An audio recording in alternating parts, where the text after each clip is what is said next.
A former Indonesian education minister and co-founder of Gojek, Nadiem Makarim, has been sentenced to 10 years jail after a Jakarta anti-corruption court found him guilty of abusing his authority in office and causing state losses. Makarim, who co-founded the multi-service platform Gojek, has always asserted his innocence, saying the case against him was politically motivated.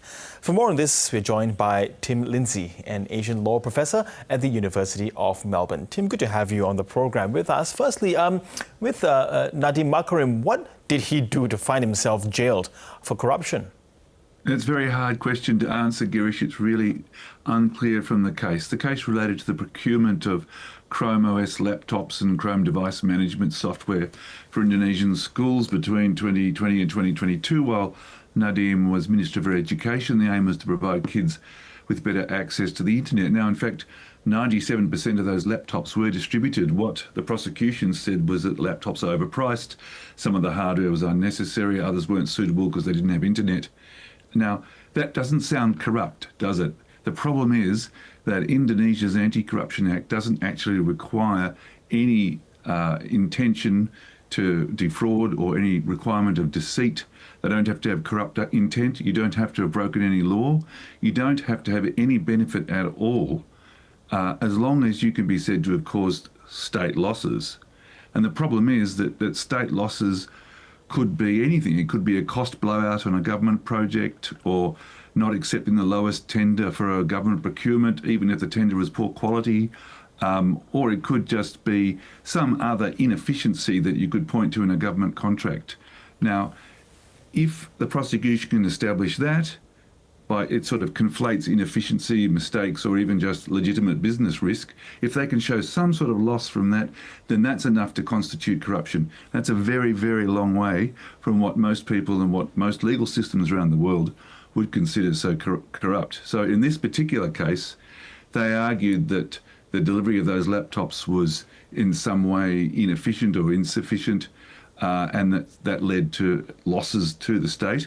And so while they accepted that Makarim did not receive any personal benefit at all from this, and there was no actual law broken, the existence of those state losses was enough for him to be convicted of corruption. Yeah, so if there was those massive state losses, this was under, he was the education minister under the Joko Widodo government. I do wonder why the prosecutors had targeted him. Would there be other officials who, equally should and would have been accountable?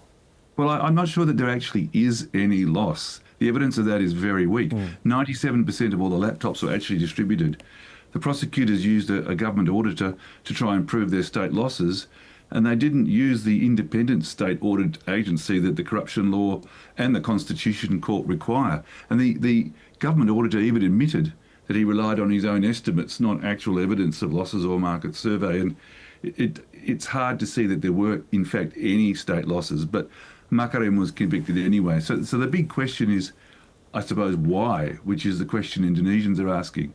One of the problems is that because the corruption law in Indonesia is so vague and flexible, it can be deployed very easily to target political opponents. And that has happened under former President Jokowi. His critics, two of them, former minister and a leader of another party, or Secretary General of another party, were both convicted on the same sorts of vague grounds of corruption. And that caused a scandal so significant that the current President Prabowo eventually had to pardon them to calm the issue down. Now, this has now happened again. Nobody really quite knows why Makarim has been targeted, whether there's a political reason or whether corrupt officials might have seen him as a deep pocket. We just don't really know. There's lots of theories. But none of this is going to assist Indonesia's reputation internationally. Foreign investment in Indonesia is already falling quite significantly. There have been long-standing concerns about the integrity of the legal system, and indeed about these sort of vague corruption charges and how they can be deployed indiscriminately. None of this is going to assist. Yes, Makarim has claimed that these charges, but also the convictions, are politically motivated. Does he then have a strong case if one would assume that he would appeal both the conviction and the sentence? Well, his legal team have already said that they will indeed appeal. He's been fined, as well as the 10 years in jail, he was fined 1 billion rupiah, about $81,000 and ordered to return around 65 million Australian dollars equivalent in rupiah to the state or serve an additional 5 years, which would be 15 years. Now, it's not clear from the judgment where they got this figure of 65,800 billion rupiah that they're requiring him to repay. The whole thing is very hard to understand, given that the court also found that he did not personally enrich himself. So, yeah, there do look to be some pretty substantial grounds of appeal, both over that fine and also about the auditor's evidence that was so faulty.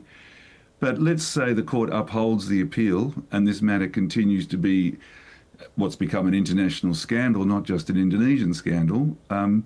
If the president is then forced to intervene and pardon Makarim as he did in these other cases, that doesn't really help Indonesia either. The fact that you have these scandalous sort of convictions, or you have the president intervening to reverse court decisions, none of that's going to be of much assistance. Makarim is a person who was, he co-founded the first Indonesian startup to reach US $1 billion. By the time he stepped down to become minister, it was worth 10 billion US. He's a Harvard graduate. He worked for McKinsey. He chose to come back to Indonesia. He chose to step down from Gojek to become education minister. And he's targeted.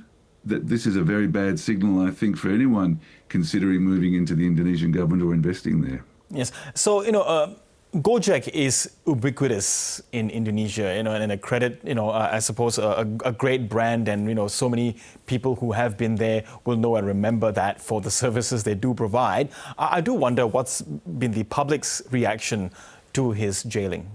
Yeah, well, you're right about Gojek. It was the sort of Indonesian Uber, but it's become the sort of gyms of Indonesia. It offers so many different services to Indonesians. It's become ubiquitous. It claims to have created jobs for 3 million drivers, and we've certainly seen drivers wearing the green jacket of Gojek appearing outside court protesting. The general reaction across the country is shock. I mean, it's been building slowly because other people accused of involvement in these same offences being convicted already. But yeah, there are protests. People are astonished by this, and I don't think it's going to settle down. I think this is going to become a rolling problem for Indonesia. That is probably going to, if not reversed on appeal, going to require some sort of ministerial interventions. It's hard to believe that Makarim would end up going to jail for 15 years. Yes, and do you think, it sends a message to perhaps prospective entrepreneurs, people who have done so well in business and in tech, that perhaps, perhaps government is not really the place to go because there are risks associated with it? Yeah, I think it does certainly send that sort of message. I mean, we've had many Indonesians going online and making exactly that point. But I think it's of great concern to people already in government, to bureaucrats and public servants, let alone politicians, who are now being told quite clearly that even if they are acting in good faith, carrying out their business, not making any personal enrichment, not breaking any law, they might still be convicted of corruption just for taking reasonable business risks or decisions that might not end up being perfectly effective. So, yeah, it's a situation that's going to need either legal reform or I think it's going to cause ongoing problems for Indonesia. And no doubt we will keep a close watch on the appeals process. Professor Tim Lindsey, always grateful for your views on the world. Thank you so much. Thanks, Girish.